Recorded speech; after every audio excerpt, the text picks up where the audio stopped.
Love is in the air, and we've got a special Valentine's Day treat for you. Are you planning to pop the question? Did you recently ask your loved one for their hand in marriage? It's one of the most romantic holidays of the year and one of the most popular days for couples to get engaged. Hi, I'm Jake Dressler from the law offices of Jake Dressler. You know, as beautiful as Valentine's Day can be, not every love story has a fairy tale ending. In fact, for some engaged couples, the journey to saying I do hits a roadblock, and someone ends up saying I don't.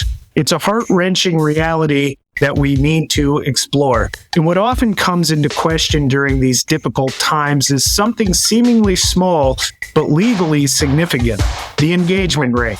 We'll unveil the legal intricacies surrounding who gets to keep that symbol of promise when the promise itself is broken. Listen now and discover wedding insider secrets for a stress-free, fun, and memorable day. Our podcast helps engaged couples navigate wedding planning complexities while addressing family expectations. Get concise tips on budgeting, wedding party management, ceremony, reception planning, and more. Perfect for anyone planning a wedding, all in 30 minutes or less. Trust us, you don't want to miss this.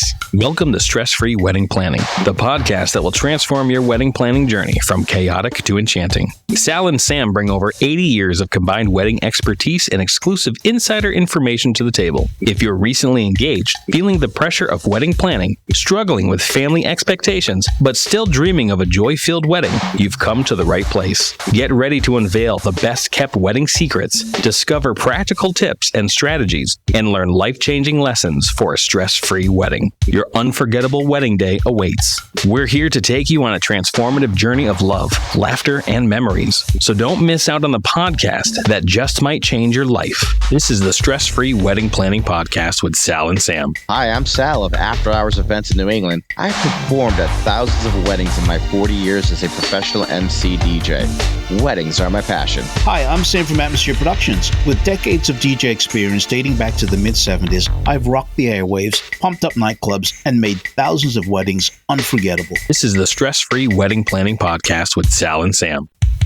Learn more about our experience and journey to help you with stress-free wedding planning in the trailer or pilot of this podcast. In today's edition, Engagement Ring, Who Gets to Keep It If the Wedding is Called Off, is brought to you in part by Clear Vision Productions and the Wedding Styles of Connecticut Wedding Shows. But first, if you have a question or concern, go to Facebook now and join us on the Stress-Free Wedding Planning community and ask away. This is the Stress-Free Wedding Planning Podcast with Sal and Sam. You've met the love of your life, and now you're buying or wearing a gorgeous engagement ring to prove it. But if something goes wrong and you break up before the wedding, that ring may quickly lose its sparkle. Who keeps the ring? Let's welcome Jake Dressler. How you doing, Jake? Hi, good. How are you? Great to be here. Glad to have you to help us with this particular subject. So, Jake, let's get right to it. Who gets the ring? So that's a great question. And I don't know if this is on everybody's mind who's getting engaged or getting married, but it certainly has a very deep history, both in America and I was reading up on it in ancient Rome too, which has actually directed some of the case law in our country. So just to give you a little background, in Roman times, it was always the man basically had a preference of if he broke off the engagement, he could take the ring. And that was said to put women on unequal playing ground when it comes to keeping the ring and bargaining power. So today, from Roman law emerged two different schools of thought, which different courts throughout the country impose differently because we're all in different states, we're all in different jurisdictions. So there are really three things that can happen. It could be a mutual agreement where both parties say, we don't want to get married. And in the majority view of courts nationwide, the ring will be returned to the donor. Some courts take a fault-based approach, which essentially penalizes the person who broke off the marriage. So if you have a ring and you give it to your fiance and then you say, actually, I want to cancel this, then your fiance gets to keep the ring. But the majority view now is a no-fault approach where it doesn't really matter about who broke off the marriage. We're not trying to penalize anybody. So the donor keeps the ring. So generally speaking, it would be the donor to keep the ring, but it varies by state, really. Does it really matter who is at fault? It would depend on which state you're in. If you're worried about keeping the ring, there are a few things you can do to ensure that you keep the ring. I mean, you'd have to check your state's case law and statutes, how they treat this issue, because it actually is a big issue nationwide. It just doesn't come up day to day, just within like local jurisdictions. But, you'd have to do some research and see which approach your state imposes, because in a state that does take a no-fault approach, then it wouldn't matter who's at fault. If it takes a fault approach in your state, then it would matter. So generally, if you don't know the laws of your state, you should try not to be at fault, if possible. Over the years, you hear things like you should never get engaged on Christmas or on the person's birthday because now it's a gift. Is that really true? That's a very good point. And that comes up a lot too, because one of the things that courts look at is the intent of the donor or the gift giver. So courts always look at things like totality of the circumstances. They look at the whole picture. So if you give a ring on Christmas, the lines kind of are blurred between, was it a gift for Christmas or was it given in exchange for your promise to marry? So that could definitely pose some issues. There's no bright line rule. It'll always be a court trying to piece together what was the gift giver thinking. Was this a Christmas gift? In which case this wasn't an engagement ring and, it was an outright gift. The person gets to keep it. Or was it a gift made in contemplation of marriage? So that's a really good point, but it would come down to, looking at the situation overall, and the court would look at all of that. Well, I guess I have to ask the question then, Jay. What if the partner won't give the ring back? So they could be sued, which isn't good. I mean, if it's proven that, if let's say the fault-based state and the guy wants his ring back because he wasn't at fault, or if it's no fault state and the guy wants his ring back, they could be sued for the ring or for the value of the ring. And that has happened. Practically speaking, you got to think, if you're trying to recover a ring that's worth like $5,000 to $10,000, which is like the typical price, going to court and filing a civil lawsuit, it's pricey. So you have to ask yourself, does the cost of filing this lawsuit justify the return of a ring? You also have options of going to small claims court or just settling it. But in Connecticut, there was a case where someone had gifted a ring worth almost $200,000 to his fiance, and he wanted it back. And the Connecticut court talked all about this no-fault approach. But in the end, they said his intent to gift it changed because he had said at one point, just keep it. So any little thing like that can throw off the whole picture, and he was actually probably going to get that ring back if it weren't for him saying, just as like an offhand comment, no, you keep it. So $200,000. Yeah, you go keep it. Sure. Why not? That's amazing. Wow. Yeah. Keep your mouth shut. Don't say anything that could get you in trouble and come back at you later. Jake, tell us about your experience as a lawyer and how long you've been doing this. I've been a practicing lawyer for almost 2 years now, so I graduated rather recently, but I've been working in family law and trust and estates all through law school.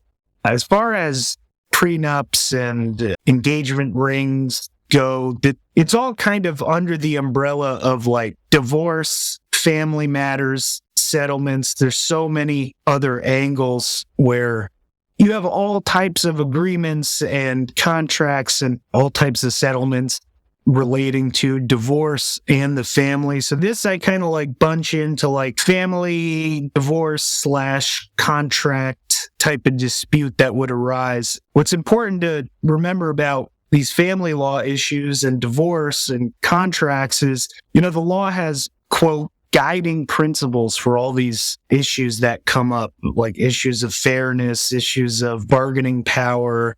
What it really comes down to a lot of the time is just like an objective determination of reasonableness. What's reasonable? What's fair? Of course. Well, I've got to also do the disclaimer. that if you as a listener find yourself in a similar situation or wondering whether you should hire an attorney or not, we're recommending that you do so because we're not giving you advice specifically for your case today. These are complicated and delicate issues, and the sooner you speak to an attorney about your individual legal rights, the better you'll be protected. Now let's get Jake's social media and contact information. Sure. So I have an Instagram account, which is Jake_the_lawyer_, and my phone number is 860-913-0210.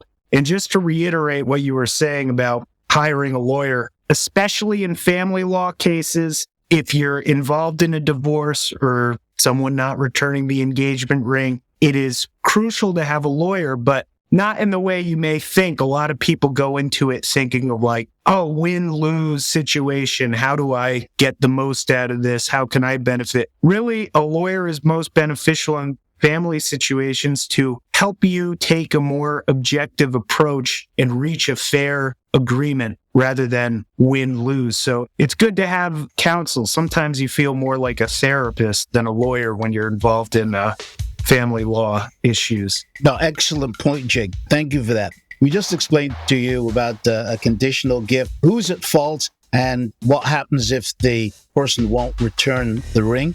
When we come back, we've got more from Jake, so stay with us. This is the Stress-Free Wedding Planning Podcast with Sal and Sam, a podcast for engaged couples concerned about wedding planning and family expectations, but who want to have a stress-free, fun, and unforgettable wedding. Wedding Tip Wednesday is brought to you by Emerge Cosmetics. Are you ready to emerge? Our line of lipsticks, lip glosses, and mascaras was created to empower and become who you truly are. Strong, beautiful, and confident. Use the coupon code SF1 at emergecosmetics.com for an instant 10% off. That's coupon code SF1 at emergecosmetics.com. Emerge is the true you. On today's Wedding Tip Wednesday, we're going to discuss cash bars. No, we're not going to discuss cash bars. It's never a good suggestion. Instead, try to trim your budget in other areas. Offer wine and beer only, create a signature drink, a mocktail, or no liquor at all. I can't remember the last time I went to a wedding or DJ'd a wedding that had a cash bar. It's just not the thing to do anymore. There's loads of other ways where you can cut your budget that doesn't affect your bar. Yeah, people don't carry money with themselves anymore. And, if they don't expect a cash bar, they expect it to be open. Soda, beer, and wine is absolutely fine. It doesn't have to be anything more than that. Make it something that you could afford. Just make it a very simple process. And that's another tip from Sal and Sam. Wedding Tip Wednesday is available on the Stress-Free Wedding Planning Facebook group page every Wednesday. Join the group for free. Did you recently get engaged, or do you just need to put the finishing touches on your plans? Hi, this is Charlene from the Wedding Styles of Connecticut wedding shows. I'd like to invite you to one of the most fun, interactive, and informative events, the Fairfield County Wedding Showcase on Sunday, March 3rd at the Trumbull Marriott from 11 to 2. You'll enjoy entertainment, dancing, free goodie bags, and the chance to meet over 30 of the area's best wedding professionals. Our grand prizes include a Caribbean getaway, free wedding bands, and many other amazing gifts. So join us at the Fairfield County Wedding Showcase Sunday, March 3rd, and get your tickets today at weddingstylesofct.com. That's weddingstylesofct.com. Do you want access to a stress-free wedding planning process? Then go to our website, allthews.atmosphere-productions.com, and get my free report, 8 questions you must ask a wedding professional before booking them. Get it today. That's allthews.atmosphere-productions.com. Look for the free report and learn to shop like a pro from a pro, and go from concern and worry to stress-free wedding planning. You're listening to Sal and Sam on the Stress-Free Wedding Planning Podcast. I'm Julia Miller from the Bristol Event Center, www.bristoleventcenter.com, and I listen every week. You can listen and download online from iTunes, Spotify, or wherever you get your podcasts. Welcome back to our discussion about the engagement ring. Who gets to keep it if the wedding is called off? Hi, I'm Sal from After Hours Events, the leader in making your wedding stress-free. Visit us at afterhoursevents.com. Hi, I'm Sam from Atmosphere Productions, wedding entertainment with expert knowledge and the difference in quality. Visit us at atmosphere-productions.com. Hi, I'm Jake Dressler from the law offices of Jake Dressler. We've already discussed what will happen if a partner won't give the ring back, what is a conditional gift, and who can be held at fault. Now, let's talk about what if a partner called off the wedding, but still has the ring and has now moved out of state. With that scenario, Jake, what would happen? That's a great question. I could see that happening, and that happens a lot with just civil cases in general. That is very difficult to recover just from a practical standpoint, because you have to serve the person if you're going to sue them. And assuming you do, you can get a default judgment in Superior Court in Connecticut, which would basically say, listen, the guy fled the state. He didn't even show up to this lawsuit. So I want a default judgment, which basically means I win. But now it's like, good luck tracking down the guy or girl. Good luck getting the ring. You don't know where they are. And the costs of doing so, hiring a private investigator, chasing them down across the country, would be very expensive. If that happened, unless the ring was like $10 million or $200,000 and you know the guy has money, I don't even think it would be worth it to chase someone around the country for like a $10,000 ring. Now, a question for you is, what happens if a couple that's already married and now is getting a divorce in Connecticut? Is there a way of getting both rings back, the engagement ring and the wedding ring? Sure. So what happens is, in a divorce, the parties will have an opportunity to settle their assets and then get judicial approval on the settlement. So spouses can, well, now ex-spouses, they can definitely have an agreement where one says, listen, I want the rings back if you're going to keep the house or something. And depending how friendly this divorce is, that may be something that happens. I don't know if a judge would award the engagement or wedding ring to the spouse in contested divorces or at a trial. Usually these types of agreements and judgments are based on fairness and reasonableness. You know, I don't think it's typical that you get the ring back, but it's definitely something that's not too far-fetched. Most of the time, Jake, engaged couples don't go into this thinking that the engagement is going to be broken off. Is there any pre-planning that you can suggest to couples? As far as legal planning goes, the idea of introducing any sort of legal mechanism to protect both parties, you know, typically people think of like a prenup. You know, emotionally, it can be very heavy for both parties to even consider, and fights can definitely arise when parties are discussing a prenup or any other sort of agreement. I think there are certain people who are more disposed, you know, very emotional people tend to have emotional reactions to things like this. If you're suing someone over a ring, it's very emotional. And I think it depends, you know, recognizing what type of person you are, what type of person your fiance is, and considering if this is something you guys will be able to work out between each other, or if this is something where you need to execute a contract to ensure that you'll get your ring back,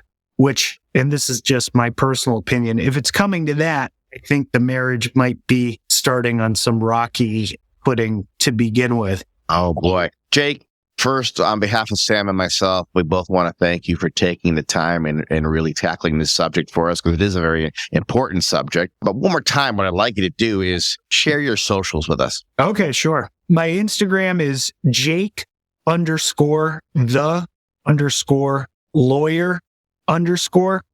And my phone number is 860-913-0210. Thank you again, Jake. And once again, we want to stress to our listeners that we're not giving you personal advice. You should contact a lawyer to get that. We just wanted to make sure we pass on this information to all our listeners. So thanks, Jake. We're definitely going to have you back to discuss another topic. I appreciate it. All right. Thank you very much. Have a great one, Jake. Thank you. You too. Thanks. This is the Stress-Free Wedding Planning Podcast with Sal and Sam. So there you have it. We just shared with you the engagement ring, who gets to keep it if the wedding is called off. We explain what a conditional gift is and how the law determines who is at fault. And we explain what happens to an engagement ring if the couple is already married. If your decision to keep the rock is motivated by spite, a desire to get even or to take revenge, or just a need for cold hard cash, you may want to hit pause and take a step back. It's just classy to give it back. The Stress-Free Wedding Planning Podcast is produced and copyrighted by Atmosphere Productions in association with After Hours Events of New England. Sponsored in part by Clear Vision Productions and the Wedding Styles of Connecticut Wedding Show series.